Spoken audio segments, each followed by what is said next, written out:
இது மகிமை நேரம். கிறிஸ்துவுக்குள் மிகவும் பிரியமான மகிமை தொலைக்காட்சி நேயர்களை இந்த மகிமை நேரம் நிகழ்ச்சியிலே சந்திப்பதில் மிக்க மகிழ்ச்சி அடைகிறேன். ஆண்டவர் பாராட்டுகிற இந்த மேலான கிருபைகளை நினைத்து தேவாதி தேவனை நான் ஸ்தோத்திரிக்கிறேன். ஆம் பிரியமானவர்களே, இந்த நிகழ்ச்சி நிச்சயமாக நம்முடைய ஆவிக்குரிய வாழ்க்கைக்கு பிரயோஜனமாக இருக்கும் என்று சொல்லி கர்த்தருக்குள் நான் விசுவாசிக்கிறேன். கிறிஸ்துவுக்குள் பிரியமானவர்களே, இந்த வாரத்தில் கூட ரோமர் எழுதின நிருபம் 12வது அதிகாரம் 11வது வசனத்துல ஆவியிலே அனலாய் இருங்கள் என்று சொல்லி பவுல் எழுதுகிறதை நாம் பார்க்கிறோம். அந்த வசனத்தின் அடிப்படையில் ஆவியில் அனலாய் இருப்பவர்கள் எப்படி இருப்பார்கள் என்பதை குறித்து ஒவ்வொரு நாட்களும் நாம் தியானித்துக் கொண்டு வருகிறோம். இன்றைக்கும் கூட ஆவியிலே அனலாய் இருக்கிறவர்கள் அவர்கள் இருக்கிறதான ஒரு தன்மை என்ன என்று சொல்லி நாம் பார்க்கும்போது ஏசாயா 61வது அதிகாரம் 1வது வசனம் சொல்லுகிறது, கர்த்தராகிய தேவனுடைய ஆவியானவர் என்மேல் இருக்கிறார், சிறுமைப்பட்டவர்களுக்கு சுவிசேஷத்தை அறிவிக்க கர்த்தர் என்னை அபிஷேகம் பண்ணினார், இருதயம் நொறுங்குண்டவர்களை காயம் கட்டுதலையும் சிறைப்பட்டவர்களுக்கு விடுதலையும் கட்டுண்டவர்களுக்கு கட்டவிழ்த்தலையும் கூறவும் என்று சொல்லப்பட்டிருக்கிறது. முதலாவது பகுதி தெளிவாக சொல்லுகிறது, கர்த்தராகிய தேவனுடைய ஆவியானவர் என் மேல் இருக்கிறார். பரிசுத்த ஆவியானவர் ஒரு மனிதனுடைய மேலே இருக்கும்போது, அப்படி என்றால் அவன் ஆவியினால் நடத்தப்படும் போது, ஆவியின் அடன் கொண்டவனாய் காணப்படும் போது என்ன நடக்கிறதாம்? சிறுமைப்பட்டவர்களுக்கு சுவிசேஷத்தை அறிவிக்க கர்த்தர் என்னை அபிஷேகம் பண்ணினார். கிறிஸ்துவுக்குள் பிரியமானவர்களே, இந்த ஆவியில் அனல் கொண்டதான ஒரு மனிதனுக்குள்ளாக இந்த சுவிசேஷ பாரம் எப்போதும் கடந்து வந்து கொண்டே இருக்கும்.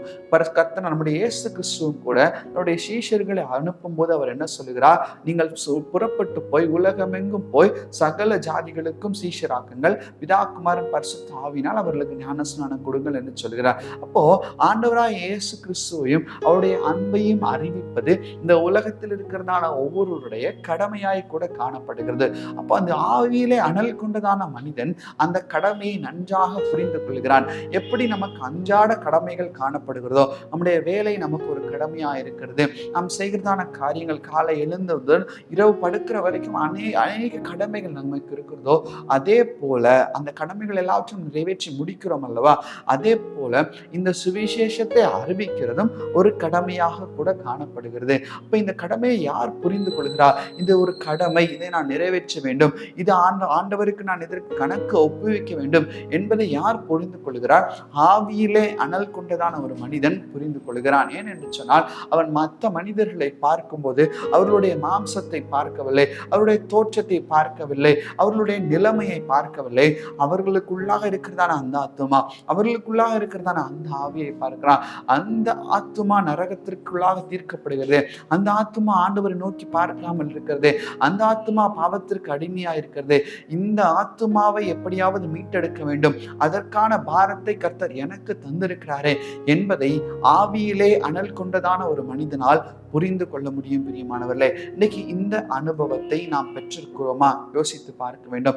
எத்தனை பேருக்கு சுவிசேஷத்தை நாம் அறிவித்திருக்கிறோம்? ஆண்டவரை இயேசு கிறிஸ்து நல்லவர் என்று சொல்லுகிறதான ஒரு வார்த்தையாவது நாம் யாருக்காவது நாம் சொல்லியிருக்கிறோமா? கர்த்தர் உங்களை நேசிக்கிறார் என்று ஒரு வார்த்தையாக நம்ம சொல்லியிருக்கிறோமா? இல்லை நான் உங்களுக்காக ஜெபிக்கிறேன், நிச்சயமாக கர்த்தர் உங்களுக்கு அந்த காரியங்களை வாய்க்க செய்வார் என்று சொல்லி அவர்களை தேற்றுகிறோமாக ஒரு வார்த்தையாவது இயேசு கிறிஸ்துவை குறித்து நம்மோடு கூட பணியாற்றுகிறவர்களுக்கோ, இல்லை நம்மோடு கூட நம்முடைய வீட்டு பக்கத்தில் இருக்கிறவங்களுக்கோ, யாருக்காவது ஒருவர்களுக்கு நாம் சொல்லியிருக்கிறோமா? யோசித்து பார்க்க வேண்டும். ஆவியிலே அனல் கொண்ட மனிதர்கள் நிச்சயமாக இதை செய்கிறவராய் கூட காணப்படுவார்கள். யோவான் 3:34 இப்படியாக சொல்லுகிறது, தேவனால் அனுப்பப்பட்டவர் தேவனுடைய வார்த்தைகளை பேசுகிறார், தேவன் அவருக்கு தமது ஆவியை அளவில்லாமல் கொடுத்திருக்கிறார். ஆவியினால் நிறைந்திருக்கிறதான ஒரு மனுஷன், பரிசுத்த ஆவியினால் நிறைந்து ஆவியிலே அனல் கொண்டதான ஒரு மனுஷனுக்கு என்ன பேச வேண்டுமோ அந்த வார்த்தைகளை கர்த்தர் தாமே அவனுடைய வாயிலே பேசுவதை நாம் பார்க்கிறோம். இன்னைக்கு நம்முடைய எத்தனை ஆத்மாக்கள் நம் மூலமாய் ரட்சிப்புக்குள்ளாக வழிநடத்தப்பட்டிருக்கிறார்கள். நம்மை பார்த்து நமக்கு நாமே ஒரு கேள்வி கேட்க வேண்டும். ஒரு வருஷத்துல ஒரு டார்கெட் ஃபிக்ஸ் பண்ணுவோமே, இந்த வருஷத்துல இத்தனை பேருக்காவது நான் ஆண்டவரை பற்றி சொல்லுவேன். யோசித்து பார்ப்போம். நம்மால் முடிந்தும் நாம் செய்யாமல் இருக்கிறோம், நமக்கு திராணி இருந்தும் நாம் செய்யாமல் இருக்கிறோம். அப்படி நாம் செய்யாமல் இருக்கும்போது அதனால என்ன பலன்? யோசித்து பார்க்கணும். இன்னைக்கு அநேக ஊழியக்காரர்களா இருக்கிறார்களே, அவர்கள் எல்லாரும் ஏதோ ஒரு மூலம், யாரோ ஒருவர் மூலமாய் ஆண்டவராய் இயேசு கிறிஸ்துவை அறிந்து கொண்டு அவர்கள் மூலமாய் ரட்சிக்கப்பட்டவர்கள் தான் அல்லவா? மோகன் சி லாசரஸ் ஐயாவை குறித்து நமக்கு தெரியும். அவர் வியாதிப்பட்டிருக்கும் போது யாரோ ஒருத்தர் அவர்கள் வீடு தேடி வந்து ஆண்டவராய் இயேசு கிறிஸ்துவை சொல்லி அவரை நோக்கி தேடும் போதுதான் அவர்கள் சுகத்தை பெற்றதை நாம் பார்க்கிறோம். அது மாத்திரமல்ல, எத்தனையோ ஊழியக்காரர்கள் இவரே போல அநேக ஜனங்களால் ரட்சிப்புக்குள்ளாக வழிநடத்தப்பட்டவர்களாய் கூட காணப்படுகிறார். இன்னைக்கு ஏன் அந்த ஊழியத்தை நாம் செய்ய முடியாது? நம்முடைய ஆவியிலே ஒரு அனல் இருக்குமானால் நம்மால் இருக்க முடியாது. நம்முடைய ஆவியிலே ஒரு அனல் இருக்குமானால் நம்மால் இருக்கிற இடங்கள்ல ஏதோ நமக்கான காரியத்தை மாத்திரம் பார்த்து கொண்டு, சுயமான காரியங்களை மாத்திரம் சிந்தித்து கொண்டு, சுயமான வாழ்க்கையை மாத்திரம் நிச்சயமாய் நம்மால் நடத்த முடியாது. பிரியமானவர்களே, இன்னைக்கு நாம் ஏன் அப்படிப்பட்டதான வாழ்க்கையை வாழ்ந்து கொண்டிருக்கிறோம்? சற்று யோசித்து பார்க்க வேண்டும்.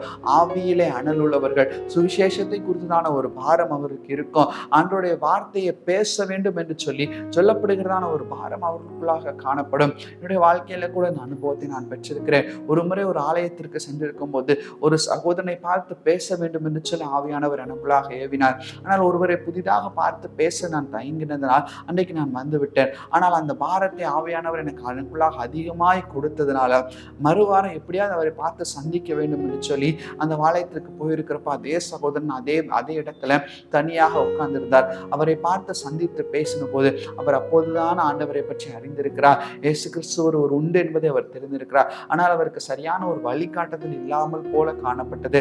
அவருக்கு வழிகாட்டுதலை கொடுக்கும்படியாக ஆவியானவர் எனக்குள்ளாக ஏவனதை அந்த நேரத்தில் நான் உணர்ந்து கொண்டேன். பிரியமானவர்களே, இதே போல எத்தனையோ ஆத்துமாக்களை பார்க்கும்போது ஆவியானவர் நமக்குள்ளாக இருந்து இந்த ஆத்மாவிடம் பேசு என்று சொல்லி அநேக நேரத்தில் சொல்லியிருப்பார். அதை நாம் உணர்ந்து கொள்ள வேண்டும். ஒருவேளை இதுவரைக்கும் நம்ம உதாசீனப்படுத்திருக்கலாம். ஆனால் இப்போது ஆவியிலே அனல் கொண்டவர்களாய் நாம் இருக்கும்போது நிச்சயமாக ஆவியானவர் சொல்வதற்கு கீழ்ப்படிந்து அதன்படி செயல்படுவர்களாய் நீங்களும் நானும் மாற வேண்டும் என்று சொல்லிதான் கர்த்தர் எதிர்பார்க்கிறார். இன்னைக்கு அதற்கு நாமே ஒப்பு கொடுப்போமா? அப்போஸ்தலர் 8வது அதிகாரம் 25வது வசனம் சொல்லுகிறது, இவ்விதமாய் அவர்கள் கர்த்தருடைய வசனத்தை சாட்சியாய் அறிவித்து சொன்ன பின்பு சமாரியருடைய அநேக கிராமங்களில் சுவிசேஷத்தை பிரசங்கித்து எருசலேமுக்கு திரும்பி வந்தார்கள். இன்னைக்கு நம்மால் இந்த சுவிசேஷத்தை பிரசங்கிக்க முடிகிறதா? இன்னைக்கு இந்த நம்மால் அநேகருக்கு கர்த்தருடைய வார்த்தையை பிரசங்கிக்க முடிகிறதா? நான் போகிறேன், ஆண்டவருடைய வார்த்தையை நான் கேட்கிறேன், அதனால் எனக்கு மாத்திரம்தான் பிரயோஜனம் உண்டாகிறது, ஆனால் நானும் மற்றவர்களும் பிரயோஜனப்பட வேண்டும். அப்படிப்பட்டதான ஒரு வாழ்க்கையை தானே இயேசு கிறிஸ்து வாழ்ந்து விட்டு போனார். நம்மால் ஏன் அதை செய்ய முடியவில்லை? பிரியமானவர்களே, யோசித்து பார்க்க வேண்டும். நாம் இருக்கிறதான இந்த காலத்துல கொஞ்ச நாட்கள்ல கர்த்தாவே எனக்கு ஆவியில ஒரு அனலை கொடுங்கள், உமக்கு ஏற்றதான ஒரு வாழ்க்கையை நான் வாழ வேண்டும் என்று சொல்லி ஆண்டவரிடத்துல கேட்கும்போது நிச்சயமாக கர்த்தர் அந்த ஜபத்தை ஏற்றுக்கொண்டு அங்கீகரிக்கிறவராய் கூட காணப்படுகிறார். அப்போது நிச்சயமாக ஒரு வாஞ்சை ஆண்டவர் நமக்கு தருவார். நம்மால் ஒரு வாஞ்சை நம்மால் எதிர்பார்க்க முடியும்.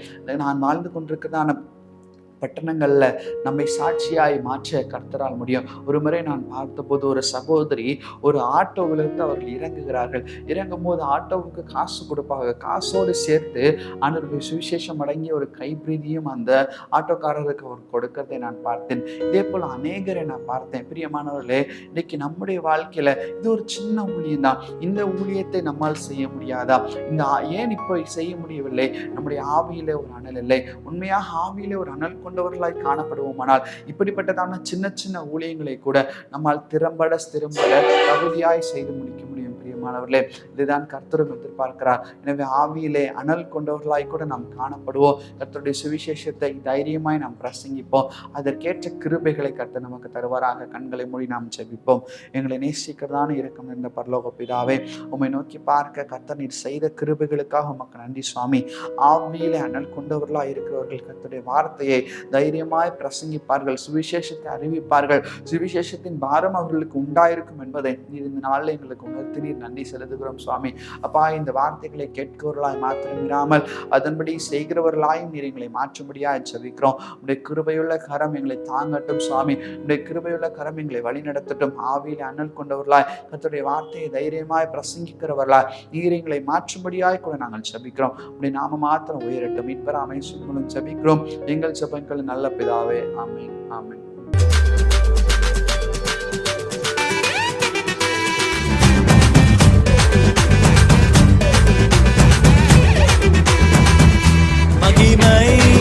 மகிமை